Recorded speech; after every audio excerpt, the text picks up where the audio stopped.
Welcome to the AI Research Roundup. I'm Alex. Today we're looking at a paper from the Hugging Face trending list, published on October 7th, 2025, about 6 days ago. The hook is simple. This paper shows that desktop gameplay can pre-train VisionAction models that transfer to real robots, hitting 96.6% on Libero manipulation and 83.3% on canvas navigation. The paper is titled D2E, Scaling VisionAction Pre-Training on Desktop Data for Transfer to Embodied AI, and the implications for model training are quite significant. Beyond the results, the work introduces an open toolkit, a general InverseDynamics model for internet video, and a transfer pipeline that scales using both human and pseudo-labeled data. Also, the author shared a GitHub repo. Right now, it's a placeholder, a README noting the D2E code is coming soon. They point you to the OCAP Desktop Capture Toolkit and the OpenWorld Agents monorepo you can already use, plus the project page. No releases or examples yet, updates promised.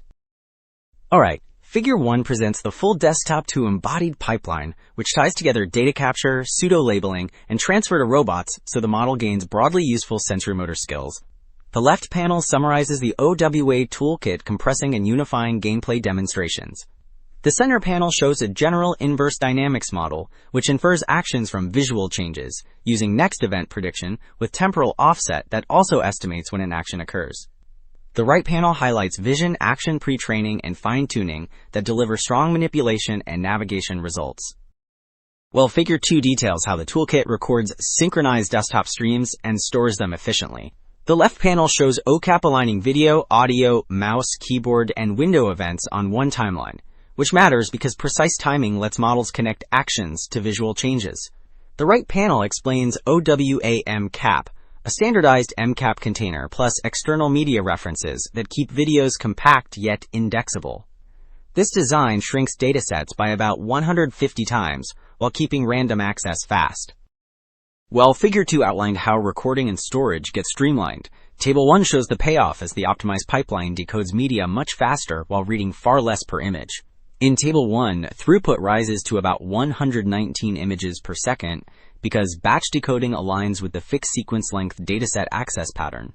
Average disk read drops to about 19 kilobytes per image, which indicates coalesced access.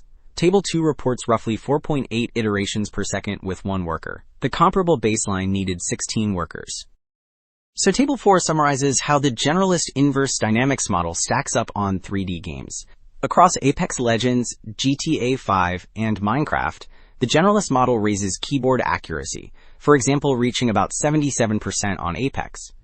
Pearson correlation, which measures how closely predicted mouse movements track the ground truth, also rises to about 85 on Apex. The scale ratio, meaning how well the model adapts to mouse sensitivity, stays near 1, which signals good calibration. Mouse accuracy remains very high for both models.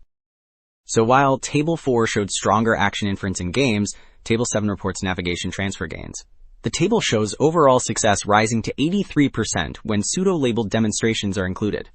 Improvements concentrate under misleading instructions, which test whether the agent can plan despite deceptive prompts. In Sim Orchard, success reaches 87%. The baseline for that same setting was 53%. In Sim Street Sidewalk, performance hit 73%. Alright. Table 6 reports robot manipulation results, showing that VisionAction pre-training lifts a 1 billion parameter baseline to very strong levels. With only human demonstrations, total success reaches about 97%. Performance on long horizon tasks hits about 94%, which matters because these multi-step goals require precise action sequencing.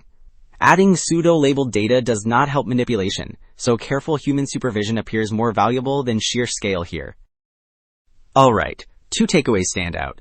Desktop interactions give scalable sensory motor pre-training that really transfers, with about 97% success on Libero manipulation and 83% on canvas navigation.